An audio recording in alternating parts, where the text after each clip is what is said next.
मैं मानता हूं कि आपने इस क्वेश्चन को सॉल्व करने की कोशिश की होगी। चलिए करते हैं इस क्वेश्चन को, देखते हैं। मैंने आपसे बताया कि हर बार क्वेश्चन को पॉज क्या करिए, देखा करिए। क्वेश्चन आपसे क्या कह रहा है कि रूट के अंदर आपको दे रखा है 7, सॉरी रूट के अंदर आपको दे रखा है बेटा 4,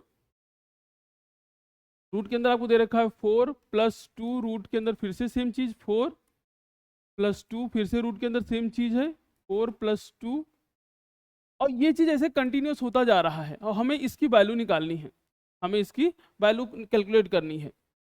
ठीक, अब जरा देखिए हमने क्या किया बेटा, हमने मान लिया कि ये पूरी वैल्यू जो है, लेट कर लीजिए, लेट ये पूरी वैल्यू जो है x के बराबर है, इस पूरे की वैल्यू क्या है, x के बराबर है। तो अब हम x निकाल लेंगे और फिर x जो आएगा x वही इसकी वैल्यू हो जाएगी। एक बात समझिएगा, ये ऐसे कंटिन्यू है, यानी आप कह नहीं सकते कि दो बार, जैसे आपको लगता है एक पेयर है, दो पेयर है, तीन पेयर है, ये ऐसे इनफाइनाइट नंबर ऑफ पेयर्स हैं, तो हम कह नहीं सकते कि कहाँ खत्म है, ये ऐसे इसका प्रोसेस कंटिन्यू चल रहा है। अब जरा देखिए आप, तो हमने क्या किया, square on both side, square on both side. मैंने आपसे बताया है, जो लोग शुरू से देखते हैं कि स्क्वायर करने पे क्या होता है, रूट हट जाता है। तो स्क्वायर ऑन बोथ साइड करेंगे बेटा, तो इधर क्या हो जाएगा, x का स्क्वायर, इधर रूट हट गया तो बचेगा क्या, 4 प्लस 2, रूट के अंदर सेम चीज 4 प्लस 2, रूट के अंदर सेम चीज 4 प्लस 2, रूट के अंदर, ठीक है एक मिनट बेटा, तो रूट के अंदर जो वैल्यू है उससे सेम चल रहा है, यहाँ भी क्या आ जाएगा 4 प्लस 2, फिर से रूट एंड सो ऑन। आप समझ रहे हैं इस चीज को? तो जरा देखिए कि हमने स्क्वायर एंड बोथ साइड किया, एक रूट हट गया। अब आप ये मत सोचिए कि यहाँ पे 3 ही है, आपने 4 कैसे लिख दिया, क्योंकि आप कितना भी लिख सकते हो, इनफाइनाइट है। अब जरा देखो, अगर हम इतने को घूर के देखें, ये जो ये लिखा है, ये क्या वही लिखा है जो पहले x के बराबर था? बिल्कुल वही चीज तो लिखी है यहाँ वाली। तो इसकी जगह आप क्या लिख सकते हो, x तो ये हो जाएगा x square equal to 4 plus 2x। बेटा अब हम क्या करेंगे, सबको इधर ले आएंगे, तो आपका क्या हो जाएगा, x square minus 2x minus 4 equal to 0। ठीक, आप इसको सिंप्लीफाई कर सकते हैं बेटा जैसे भी आप चाहो। ठीक, आप 4 माइनस 2 या 3, हम सीधा 4 लगा दे, तो यहाँ पे सीधा 4 अगर लगाओगे फार्मूला सिंप्लीफाई करने के लिए, तो x इक्वल टू क्या होता है, minus b plus minus b square minus 4ac upon 2a। करिए बेटा, लगा देते हैं इस फार्मूले को, तो x इक्वल टू क्या आ जाएगा हमारे पास,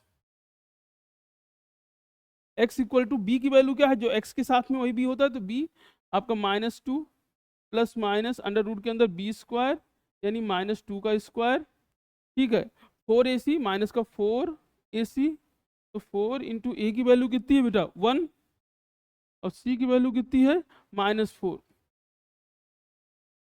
और अपॉन में क्या है 2a यानी 2 इंटू 1। बस सिंप्लीफाई कर लीजिए, x इक्वल टू बेटा ये प्लस का 2 हो जाएगा प्लस माइनस, अब यहाँ पे रूट के अंदर क्या हो गया, तो रूट के अंदर आपका 4 और ये प्लस का 16, और अपॉन में कितना आ गया बेटा 2। सिंप्लीफाई करते चल रहे हैं बेटा। अब जरा देखिए, तो 16 प्लस 4 कितना हो जाएगा आपका पास 20, तो हम क्या लिख सकते हैं, x equal to 2 plus minus under root के अंदर 20 अपॉन में 2। बेटा इसके यानी x की दो वैल्यू आ जाएगी, पहला 2 प्लस अंडर रूट के अंदर 20 अपॉन 2, दूसरा जाएगा 2 माइनस अंडर रूट के अंदर 20 अपॉन 2। अगर आप इसको और सुंदर लिखना चाहते हैं तो आप इसको ऐसे लिख लीजिए, ठीक 2 प्लस, और 20 को क्या लिख सकते हो आप, तो 20 को आप लिख सकते हो 2 रूट 5 अपॉन में 2। ठीक बेटा, ऊपर से 2 कॉमन ले लिया हमने, तो बचेगा क्या 1 प्लस रूट 5 अपॉन में 2, 2 कैंसिल हो गया बेटा, तो यहाँ क्या आ जाएगा आंसर 1 प्लस रूट 5, यानी x की एक वैल्यू कितनी आ गई 1 प्लस रूट 5। सेम कहानी यहाँ भी 2 कॉमन ले सकते हैं, तो यहाँ भी क्या हो जाएगा, बस अंतर क्या है 1 माइनस, और यहाँ रूट 5 बचेगा क्योंकि 2 वही बाहर निकलेगा बेटा, 2 से 2 कैंसिल। तो यहाँ पे यानी x की आपको दो वैल्यू मिली, एक क्या मिली, एक मिली 1 प्लस रूट 5, और x की दूसरी वैल्यू क्या बन जाएगी 1 माइनस रूट 5।